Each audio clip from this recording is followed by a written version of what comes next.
Funding for Election 2020 coverage is provided in part by AARP, a nonprofit, nonpartisan membership association, 86,000 strong in North Dakota. AARP encourages you to vote absentee or vote safely in person and make your voice heard. And by the members of Prairie Public.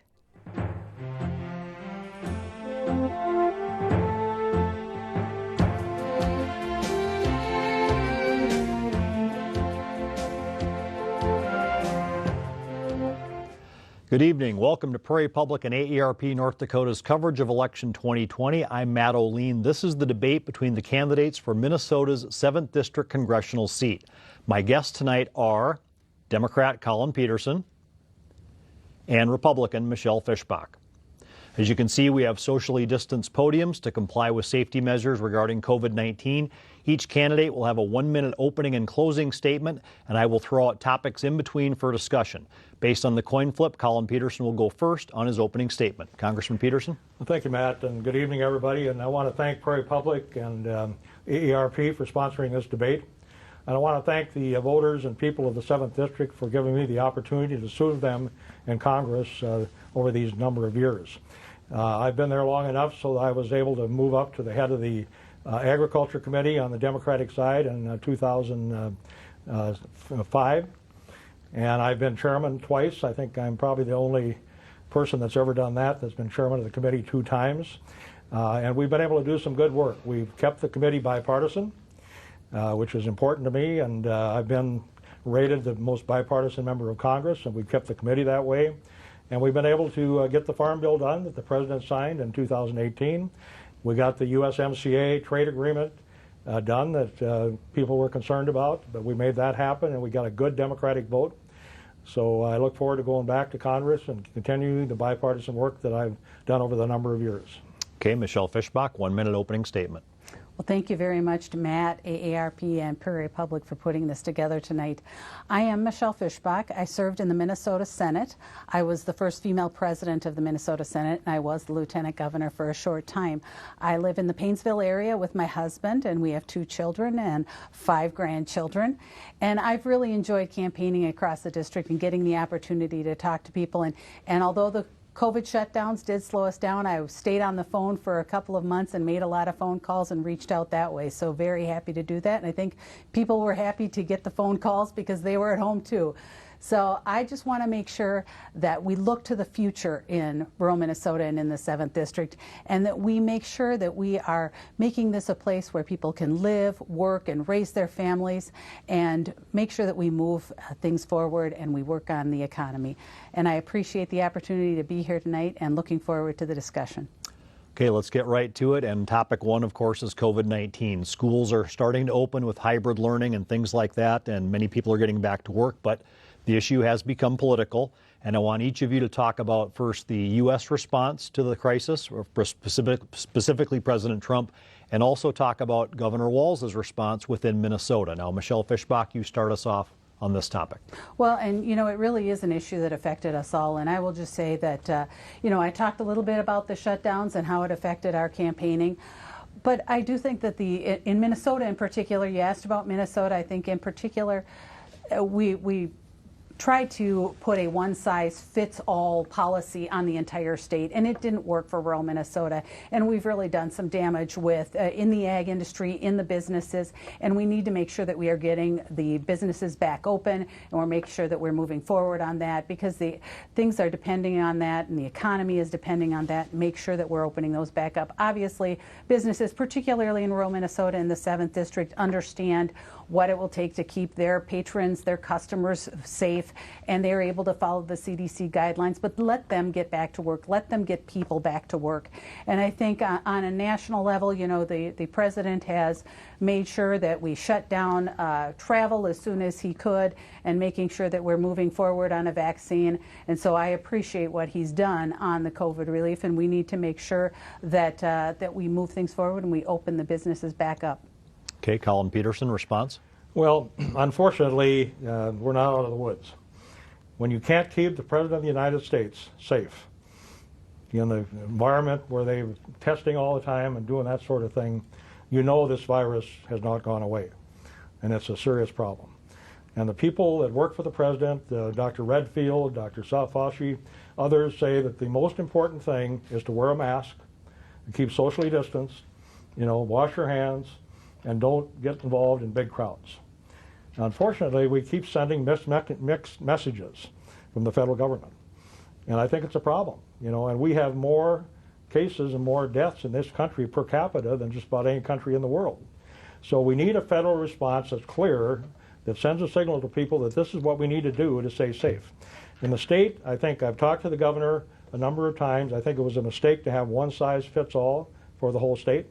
I think up in this part of the world, alongside of North Dakota and South Dakota, we could have had different regulations, but the governor decided he wanted to have one regulation for the whole state, and frankly, I think it was a mistake. Okay, Michelle Fischbach, you can respond.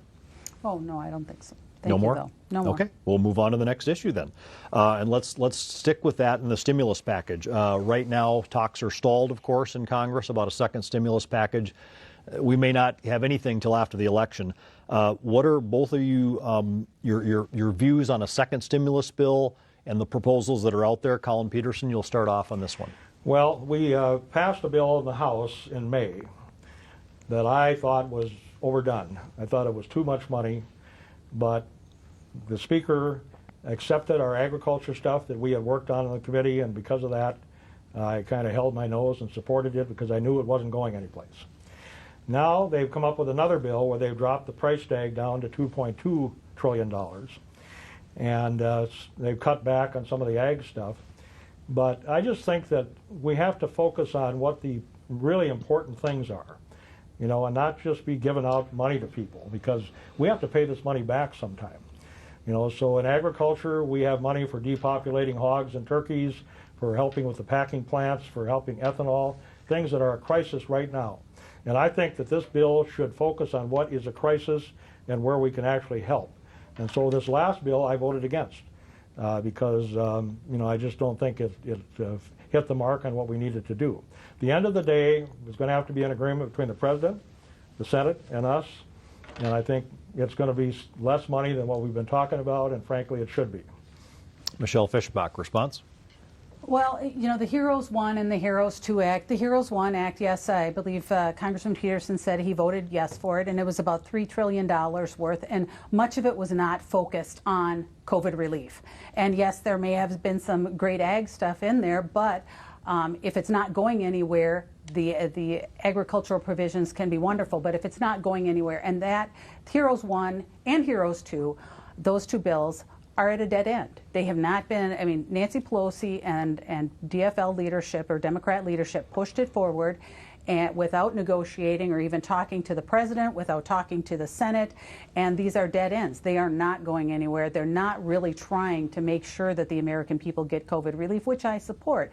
But they are putting together liberal wish list bills, $3 trillion, now over $2 trillion, that, like I said, include things like Planned Parenthood money and money for illegal immigrants. And what they need to be doing is actually getting to work and focusing on the COVID relief that the people need and talking to the president, talking to the Senate, and moving it forward. Collin Peterson, response? Well, the Senate hasn't come up with anything realistic either. And the president has been back and forth. Right now there's talks going on with Mnuchin and Pelosi trying to come up with a solution that everybody can support. But I would just have to say that, when you're working on these big bills and you get what you want in the bill, it's pretty hard to say, okay, you gave me what I want, now I'm going to vote against everything else. So I knew this wasn't going anyplace, so I just voted for it to keep this process going. So at the end of the day, the people that really need this help, which the hog farmers, the turkey farmers, the packing plants, the ethanol plants, are going to be in the final package. And I think they will be, because I stepped up to the plate that first time. This last time I had a long discussion with the Speaker and told her I thought this was a mistake what they were doing, that they shouldn't have put it on the floor because it wasn't going anyplace. It was partisan, and it's the wrong thing to be doing at this point in time.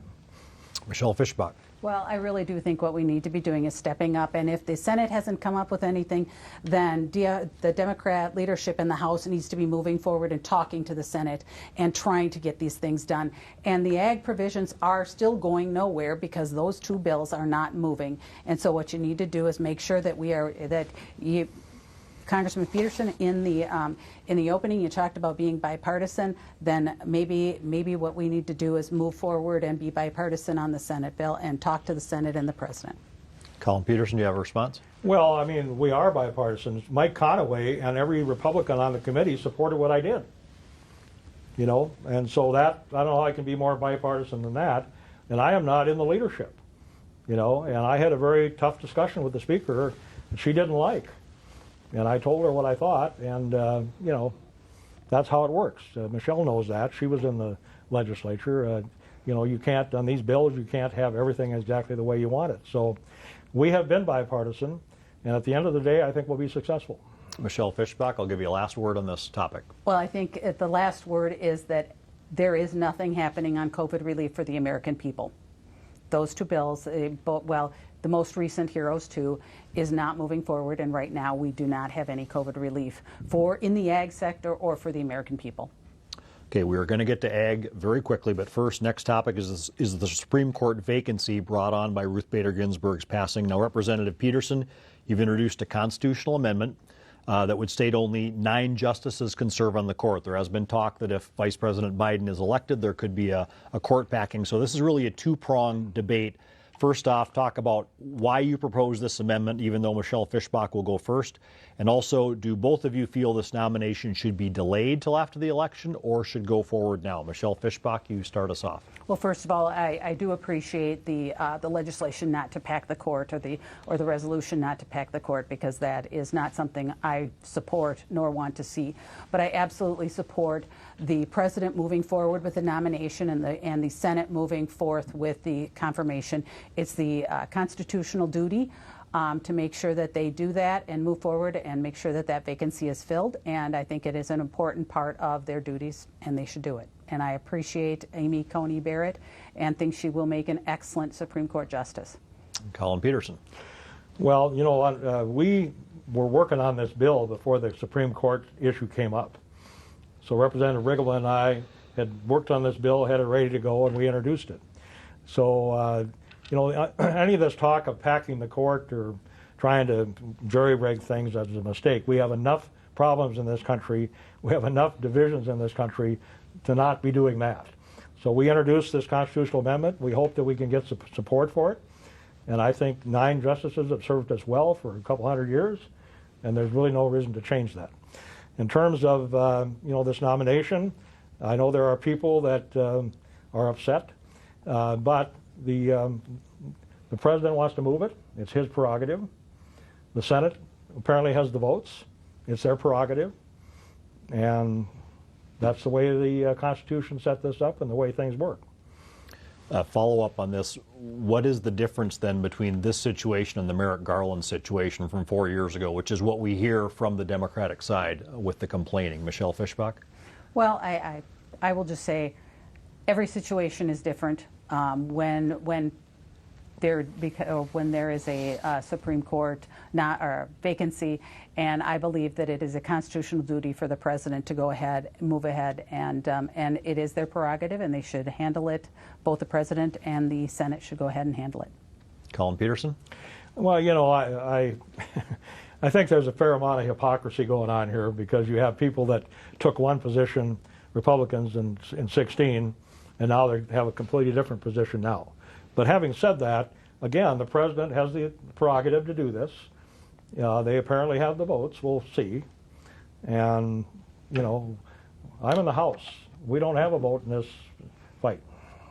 Okay. Anything else? Or should okay, let's move to ag policy. Big issue in 7th District. Can each of you comment on how the trade and tariff war with China has impacted farmers both nationally and in the 7th District? Collin Peterson, you start this one off. Well, it has not been positive. We are trading at about 25% of where we were before we got into this in agriculture. And the Secretary just said yesterday at a meeting he was at that they are not going to hit the Phase 1 targets that they had set out there. And, you know, it's been a problem because these prices, they've come back a little bit, but it's not been because of the trade situation. And my biggest problem with what's happening, I mean, China is a bad actor. And I voted not to let them in the WTO. I voted not to let them in have most favored nation status, and that was the right vote because we knew at the time they were going to do what they did. You know, so if we'd have done the right thing back then, we wouldn't be in this predicament. And I don't disagree that maybe we need to do something to try to rein them in, but I think these tariffs have been a huge mistake. They have not worked.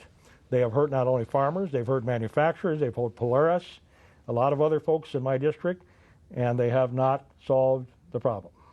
Michelle Fischbach, your response?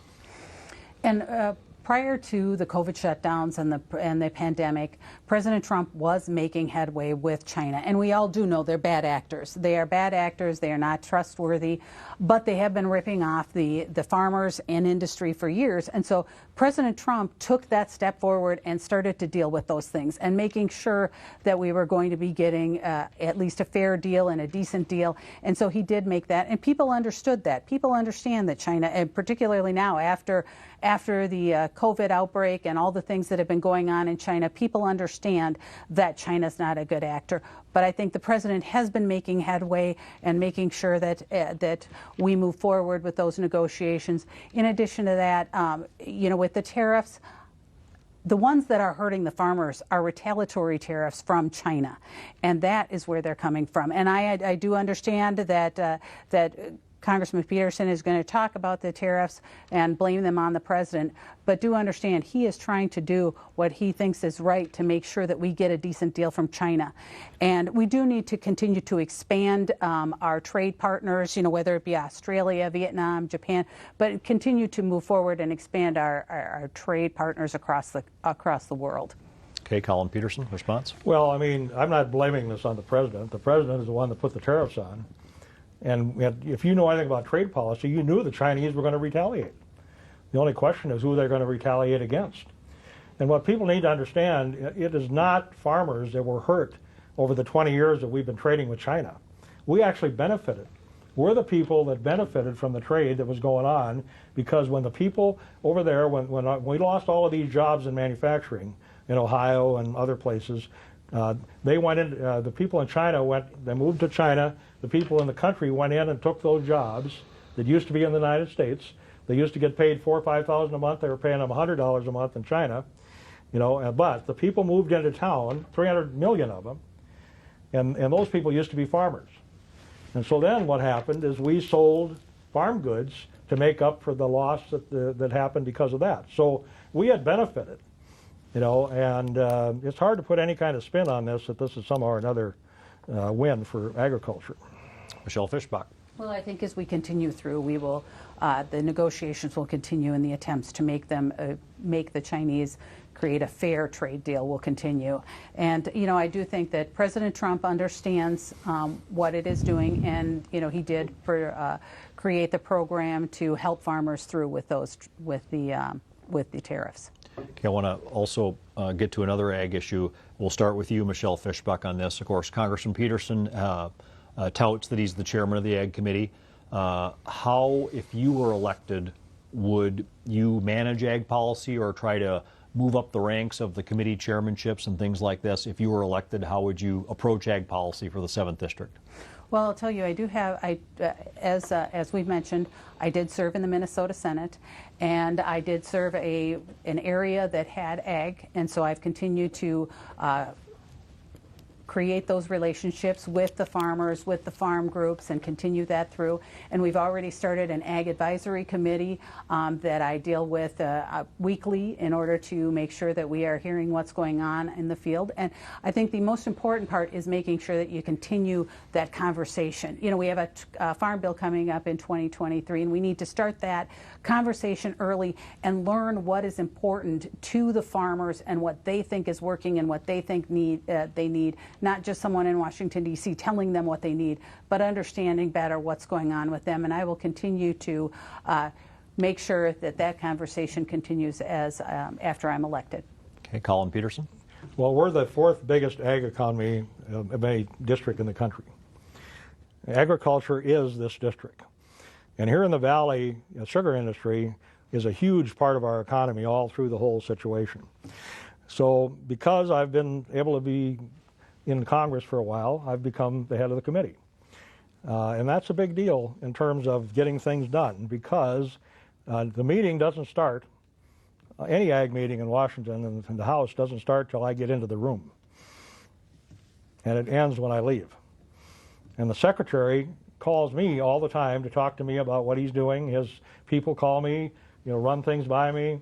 They ask my advice. I give them advice. That's something that doesn't happen with a rank and file member. Now, I went through this. The first 10 years, I was ignored, basically. But I kept learning, kept working up the ranks, and eventually got into a position where I could do something. What I'm most proud of, what I've done in Congress, is I am respected all across the country by all of agriculture, both sides of the aisle, and I'll defy you to find anybody that won't say that I do a good job and I know what I'm talking about. Michelle Fischbach, response? No. No? Okay, let me follow up this on ethanol policy within the 7th District and how that all plays out as well. Do you want to start off, Michelle Fischbach, on that?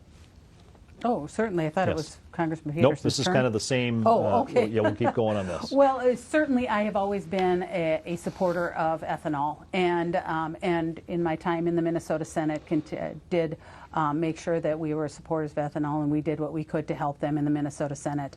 But I do think, I understand that the small refinery exemptions have been a problem, but the 10th Circuit most recently has found on the biofuel side, and so I think that is going to be, you're going to be seeing that be taken care of, and I understand. I will do everything I can to make sure those small refinery exemptions are not abused. But I will say I think that the Green New Deal and some of the proposals and overregulation coming out of the Democrat side do more to hurt the ethanol industry than anything. That would eliminate a lot of the fossil fuel, and then there would not be anything to blend ethanol with if the Green New Deal is passed. And so I want to make sure that the federal government doesn't do anything to hurt the ethanol industry, but I will do whatever I can to make sure those small refinery exemptions are dealt with. Okay, Collin Peterson, response? Well, the Green New Deal I oppose as well, and it is dead as a doornail and is not going anyplace. So that's a debate we don't really need to have. The ethanol situation, I was there when we did the RFS, and the Speaker helped us get this done. And what it says is we should have 15 billion gallons of ethanol blended into the gasoline in this country. That's what it says. That's what the law says. We're at 12.5 billion gallons. And one of the reasons we're in jeopardy is because of that. We had the collapse in oil prices. People quit driving because of COVID. That is a separate thing, but you put that together with these exemptions and what we're doing, you have put this industry in jeopardy. And I was there in the room when we had to take this amendment that allowed them to have these waivers. And we objected to it at the time. And they said, well, this is only going to be small refineries. This is only going to be used under emergencies. And that's what it was until 2016. It has not been that way since President Trump has taken office. And it has hurt significantly. And I tried to find out, why did they give these exemptions? What was the basis for it? What was the rationale? They would not tell me. So in the HEROES Act, one of the other things I got in there was require that the administration gives that information in the future. So these things have hurt us. We just need to get back to following the law. The law says 15 billion gallons. That's it. If we had that, we'd be fine. Michelle Fischbach, do you have a response? Well, and I appreciate that. I understand, and those small refinery exemptions have been an issue, and we'll continue to work on those.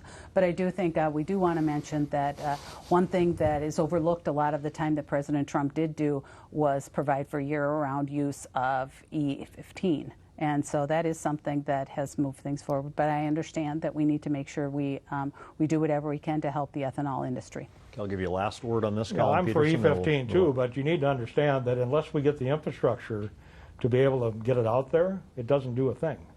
So you can't sell E15 in the current gas pumps. You got to get underwriting laboratory, you got to get the EPA, you got to get all these other people to sign off, the fire department, before you can sell E15. So it maybe help marginally, but it is not any kind of solution.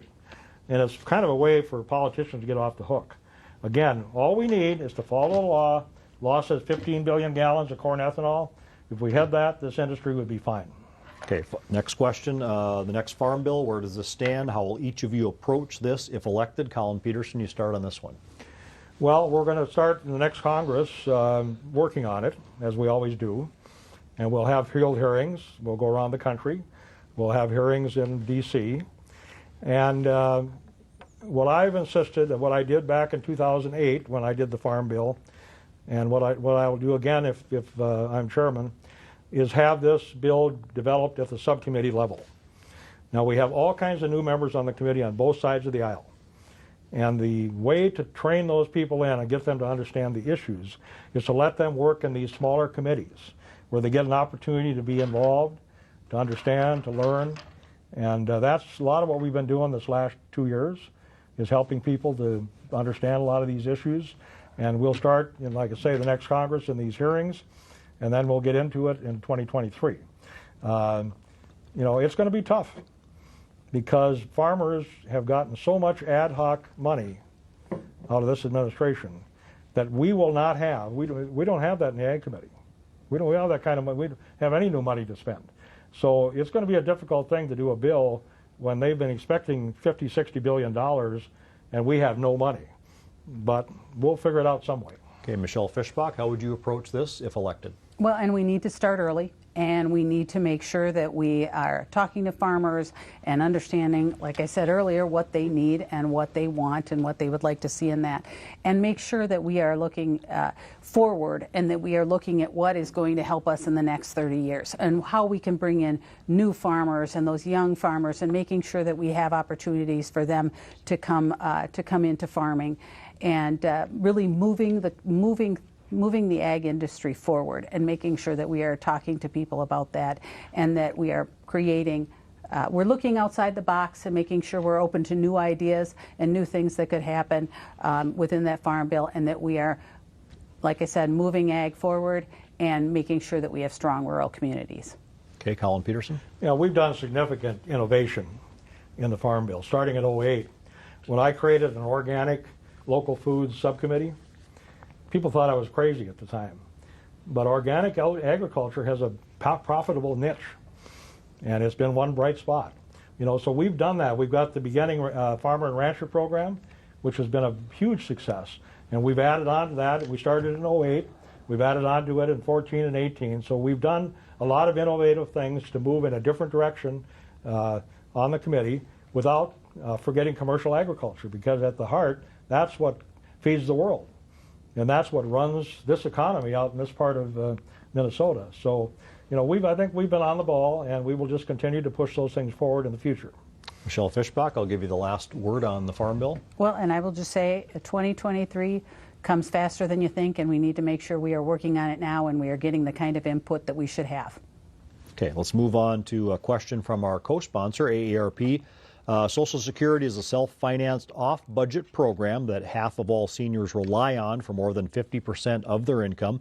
If elected, each of you, how will you ensure that current and future Social Security benefits are not cut as part of deficit reduction? Michelle Fischbach, you start us off on this one. And I will say it is very, very important that we protect the Social Security recipients that are receiving the Social Security now. That's very, very important, and we need to make sure that happens. But I think as we look into the future, we certainly can make sure that we have tax policies that encourage savings for retirement, that we are educating the younger generation about making sure that they save for retirement, and any kind of changes to the Social Security program certainly need to be bipartisan, and they need to be grandfathered in, phased in, so that people have time to prepare. But I absolutely believe in protecting the current recipients and what they are receiving, because it's not something that we're just giving them. They worked for that. It was taken out of their checks over time, and so we need to protect that.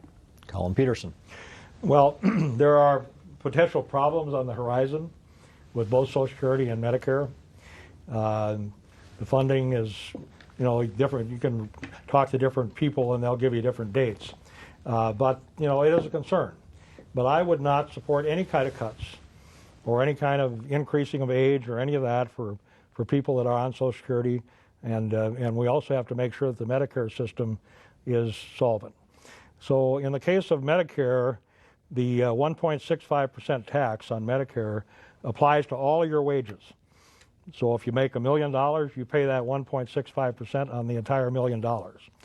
And because of that, Medicare is probably a little bit better funded and maybe better for the future, but we have to make sure that that we don't let the costs get carried away, and that people are covered, and that we have pre-existing conditions covered.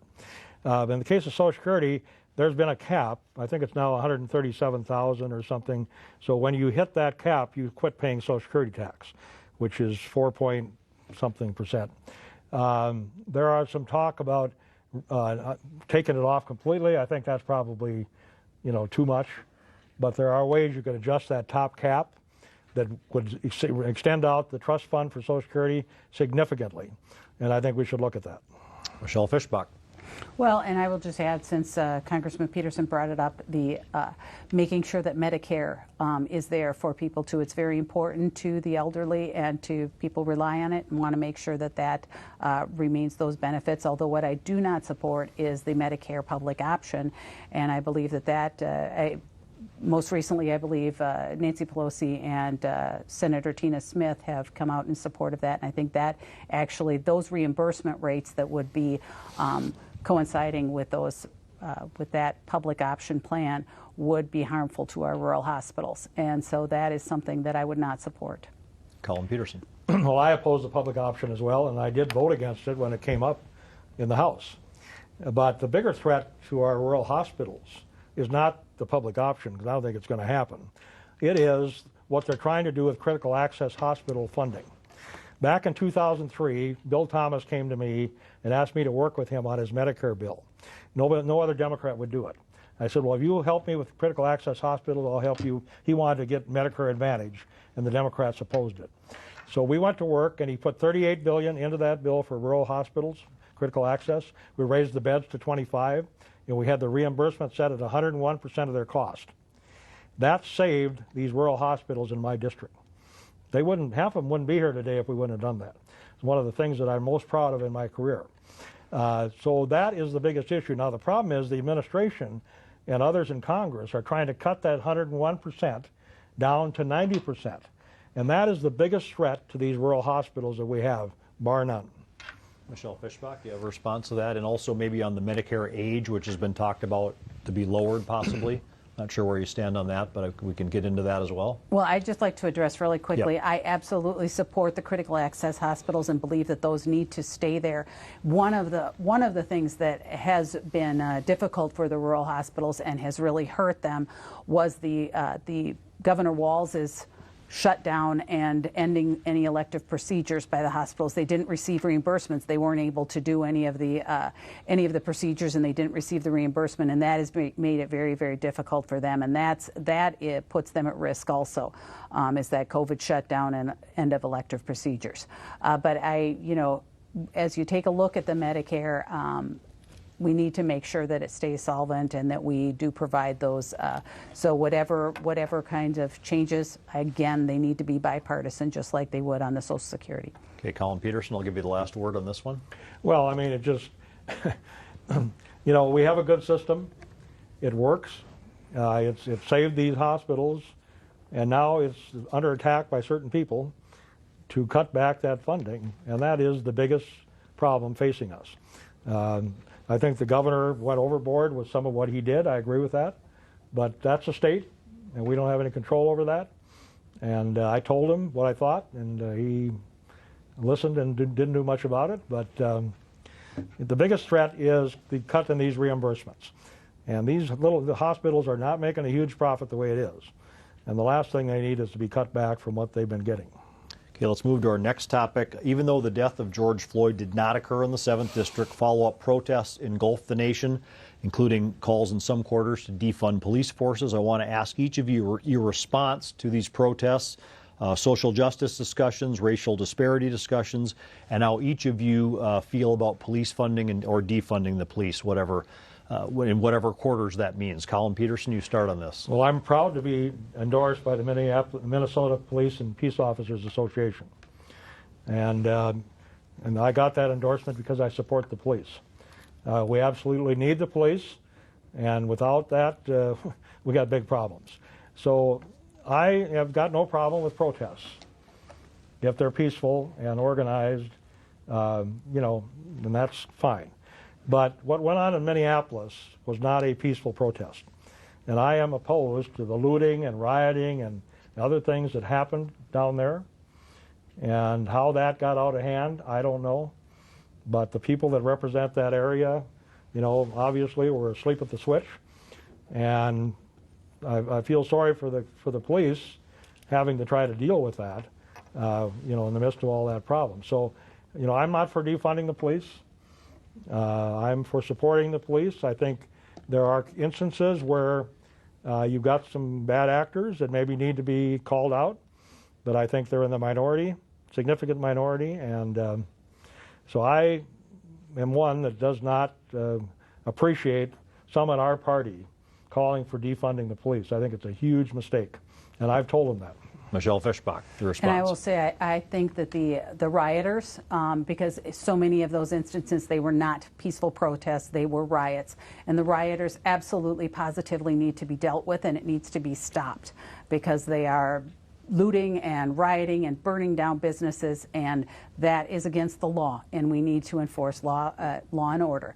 And I absolutely support the police. I am proud to be endorsed by the Fraternal Order of Police, because in the Minnesota Senate I worked very closely with the police and appreciated their efforts, and the vast majority of police officers are good and decent people who are there to protect and serve, and I've been a strong supporter of police. And if you really want to help law enforcement and make law enforcement better, then we need to increase funding. We need to make sure they have the equipment they need. We need to make sure that they have the training they need, and they need to be paid a decent wage.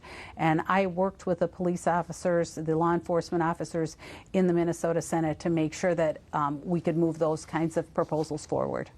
And kind of a follow-up to this, do each of you, what do you think about racial discussions? Is there systematic racism in this country, or is it vary from case to case? Collin Peterson? Well, I think it varies depending on what part of the country you're in and the, you know, what town or city you're in. I think there is problems. There's no question about it, because some of what's going on, some of this behavior is not acceptable. And as I say, it's a very small minority, but it's caused a lot of problems. And somehow or another, we've got to get to the bottom of that, and we've got to have police departments that can get to the bottom of that in a way that's fair to everybody, you know, and it has to, you know, you have to be, everybody's got to have their due process in the process and not string them up, you know, because of whatever. So, you know, I'm just disappointed in the leadership in these areas where they're having these problems.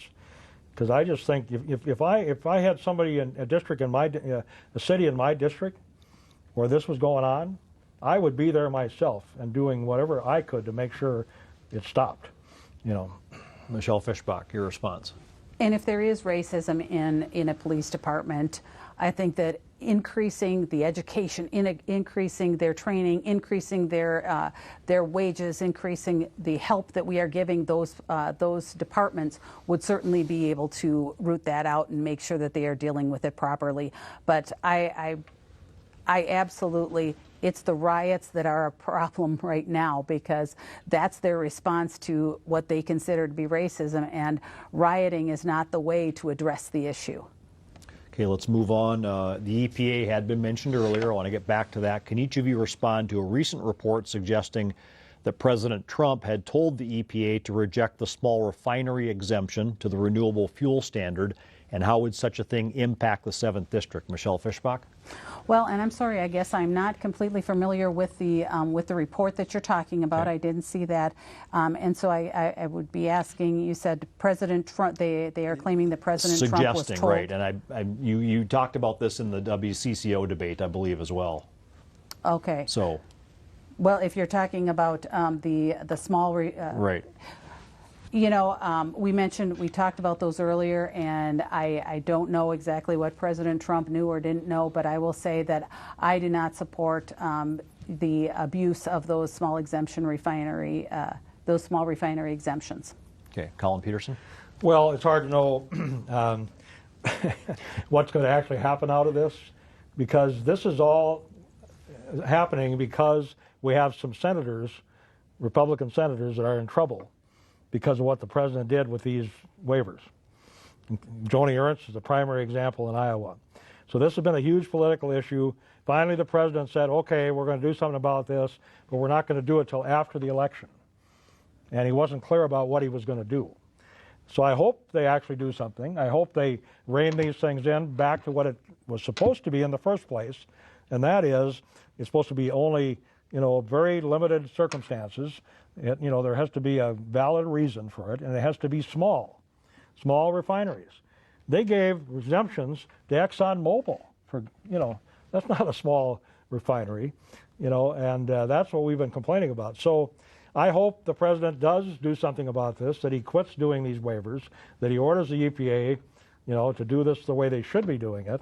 But we'll have to see, because it's not going to happen before the election.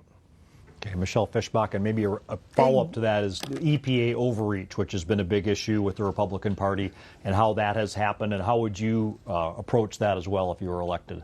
Well, and I do think the overreach of those departments is getting out of hand, and we certainly need to rein it in. And if that takes specific legislation to do that, then we need to be doing that. But making sure that those departments are not overreaching with overregulation and doing what they are not supposed to be doing. And I think that was part of what the 10th Circuit did find. Okay, Collin Peterson, last word on this. Well, I've been trying to rein in these agencies, along with John Kasich and Rob Portman, going back to when they were in the House, for a long time. And it is a tough job to rein those folks in because of the way the law is written. And they actually have the ability to make law, to legislate. And they've set themselves up into a situation where it's hard to get at them. And they're clearly out of line on some of this stuff. The EPA, but probably a bigger issue in my district is the Fish and Wildlife Service. Those people are out of control. And they're out there shutting off drainage in people's farms. They're causing roads to be washed out because they won't deal with what's going on with their land that's up against a road. They've been a huge problem. And I've had meetings with the top Fish and Wildlife people 2 times in the district, and I've gotten nothing out of it so far. So these agencies are out of control. They're doing things I don't agree with. They're taking permanent easements. They're buying land. I don't agree with that. I think that it's 30 years is plenty long on any kind of an easement that the federal government takes.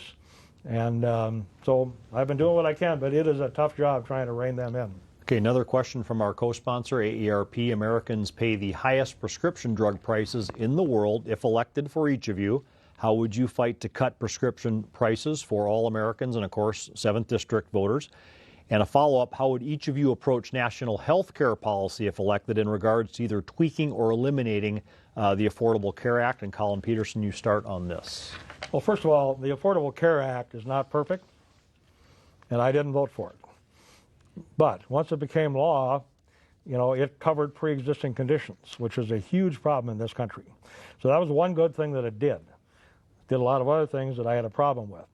So there's been attempts to repeal it since then, and I have not supported that because nobody has come up with a credible plan to address the pre-existing conditions and the other problems that people are having getting affordable health care.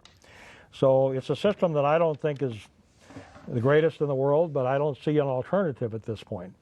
And until I can see an alternative where people can buy something affordable and cover their pre-existing conditions, I think we should improve the existing system. Michelle and not Fischbach. Try to reinvent the wheel. All right, response, Michelle Fischbach. And I do not support Obamacare. I would have supported the repeal of it. And as for pre-existing conditions, of course, I support coverage for pre-existing conditions. And I will tell you that my work in the Minnesota Senate, Minnesota had a program that was working to cover a high-risk pool. It was called MCHA.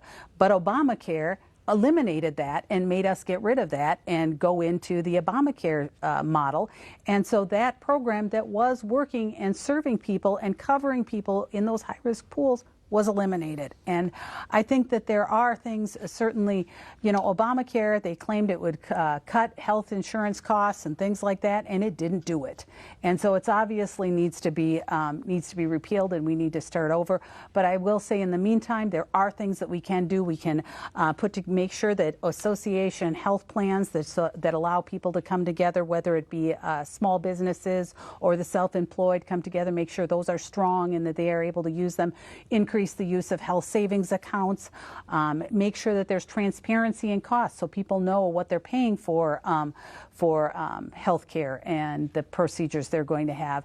There's another simple one, just making sure that that individuals who are buying on the private market pay pre-tax dollars for that health insurance, just like the people who buy or get their insurance through an employer can do. So there are things that we can do to improve on what we have. Although I do not support continuing Obamacare, I think we should eliminate it. Okay, Collin Peterson, I mean, Well, drug prices too. Let's talk about that. The Affordable Care Act isn't perfect, but the administration and the Republicans in Congress have not come up with an alternative at this point. And I'm not going to vote to get rid of it unless there's an alternative that I can understand and I think is going to work. That hasn't happened. So we're dealing with what we're dealing with. You know, in terms of the cost in the system, you had mentioned earlier about drugs. I think that's a big problem in the whole medical system because the drug costs are out of control. And they're unaffordable for a lot of people. The only thing I can see to get this thing back in line is to allow people to buy drugs over the border, because they're a lot cheaper in Mexico and in Canada, and that would be probably the biggest thing we could do to bring these drug costs down.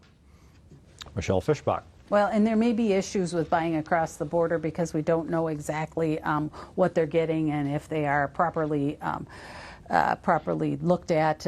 We have the FDA here who handles those things, and so I would be a little concerned about encouraging people to purchase drugs across the border. But I will say President Trump has done several things in order to help bring down those costs, and he's put in place a couple of executive orders. One that eliminates the rebates on some Medicare recipients. He also provides insulin at a low cost to low income, and he does allow for the importation of some drugs from Canada.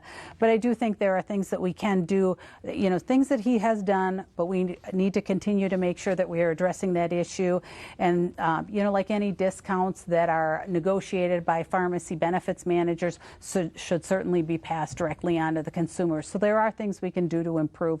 But we have seen those prescription drug prices flattening out. We saw a lot of increase over a decade, but now they have been flattening out the last few years. And some of those things that President Trump and some of the other things that we can do to move forward as we continue to work on that issue. We're getting near the end, but just get back to COVID one more time. We'll start with Michelle Fischbach on this.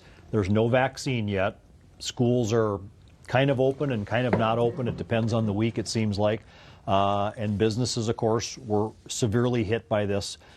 What is the balancing act moving forward until there's a vaccine with businesses, schools, keeping people safe? There's been talk of a national mask mandate. Michelle Fischbach, tell us your thoughts on this, how we move forward until there's a vaccine. Well, and I think just to mention the vaccine, there are several companies working on the vaccine, and so we need to make sure that we move that forward, and I know that they are working on that, and it will certainly go through FDA trials before it gets widespread use. And I don't support a mandatory vaccination. I think that that's up to the individual. But as we move forward, I think what we need to do is make sure that we are not doing that one size fits all that's been done in Minnesota, and that we are allowing businesses to open back up with what they feel is comfortable for, what they're comfortable with and their customers are comfortable with, while following the CDC guidelines.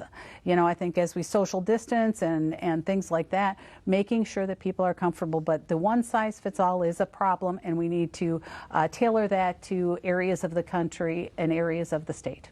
Collin Peterson.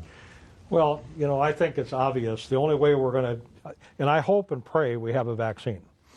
That is going to be the best solution. Now, it seems like it's going to be a problem because half the people say they're not going to take one because of all this stuff that's been going on. But that's probably our best solution in the long term. In the short term, I think it's very clear what has to be done. In order for us to get these businesses open, we have to wear a mask, we have to socially distance, we have to stay out of big crowds, and we have to wash our hands. And that's what these doctors have told us. And I think the biggest problem is the federal government has not been clear. So the CDC put out these guidelines, and you got people in the federal government saying, well, they don't mean anything. You don't have to follow them. That's a huge problem. So I just don't see how we get these things back in line unless we have people pay attention. The airplane. They've been telling people when you get to the destination, don't get up. Wait till the people ahead of you get up, get their stuff, are moving down the aisle before you get up. What happens? You get to the gate, and everybody gets up, and everybody's in the aisle and jostling each other and getting their stuff out. People are not listening, and part of it is because we haven't sent a clear message. Michelle Fischbach, has there been mixed messages from the federal government or the state, or what's your response to that? I guess I have seen that they've been pretty consistent on what's going on. I understand that there has been changes. I won't say that they have not made changes as we learn more about COVID and about the spread. And so there have been changes in what the recommendations are. I will say that one of the policies that I think accounted for many of the Minnesota deaths was the policy in Minnesota that would send COVID patients to nursing homes. And I think that's one of the problems, is we are not protecting the vulnerable like we should. We should never have done something like that. What we should have been focused on is making sure that the vulnerable population was protected instead of sending in COVID patients. And that did account for many of the deaths, I think the majority of the deaths in Minnesota.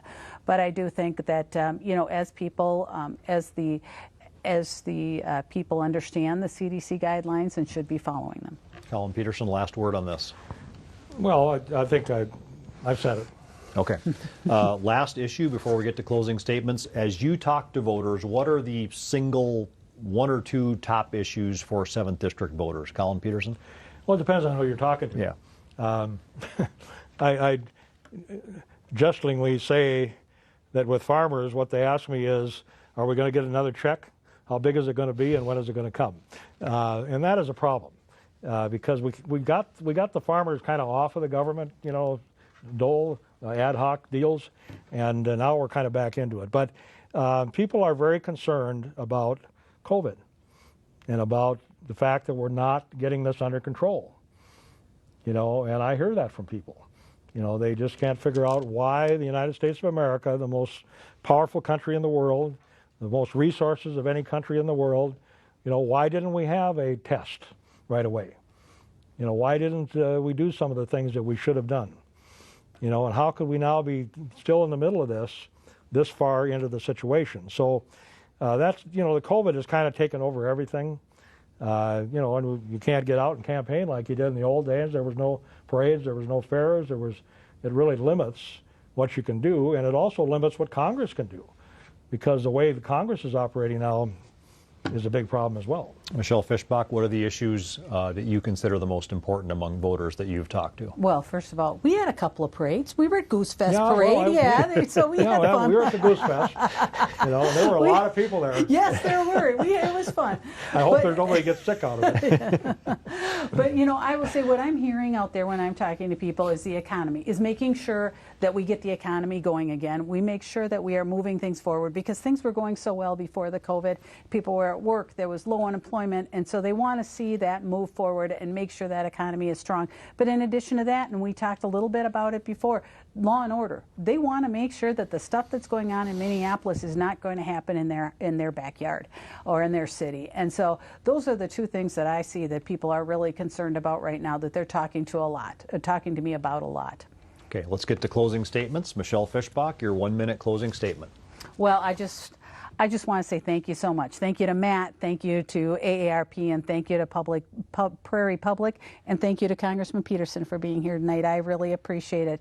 And I will just sum up by saying, we really do need to look at the whole picture, ag industry, manufacturing, their needs for housing, their needs for workforce, their needs for broadband, and those things that can make the 7th District a great place to live and make it a better place to live and make it a place that will move into the future where people can live, work, and raise their families. And that's what I'm hearing when I'm talking to people, is making sure that we are able to maintain our way of life and able to stay here in rural Minnesota and live our lives.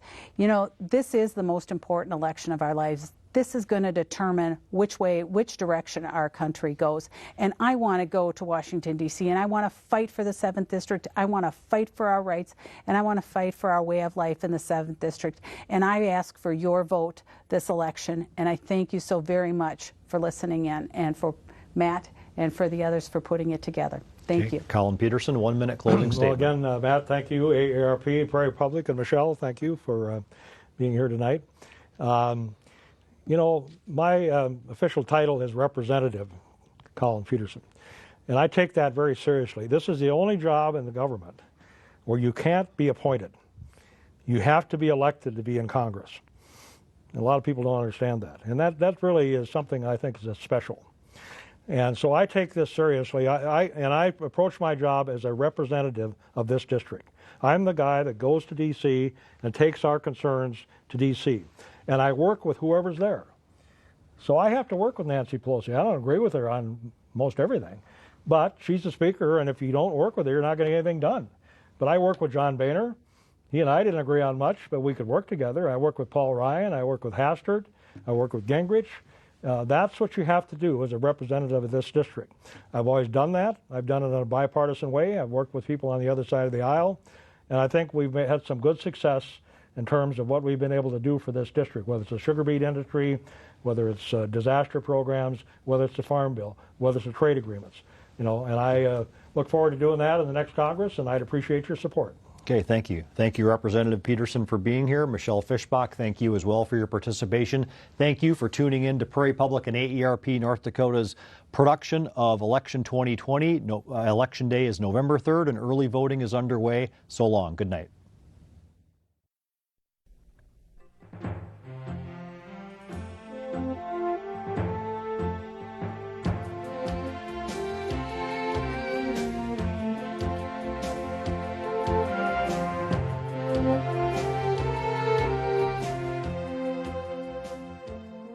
Funding for Election 2020 coverage is provided in part by AARP, a nonprofit, nonpartisan membership association, 86,000 strong in North Dakota.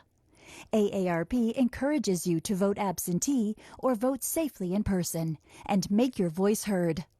And by the members of Prairie Public.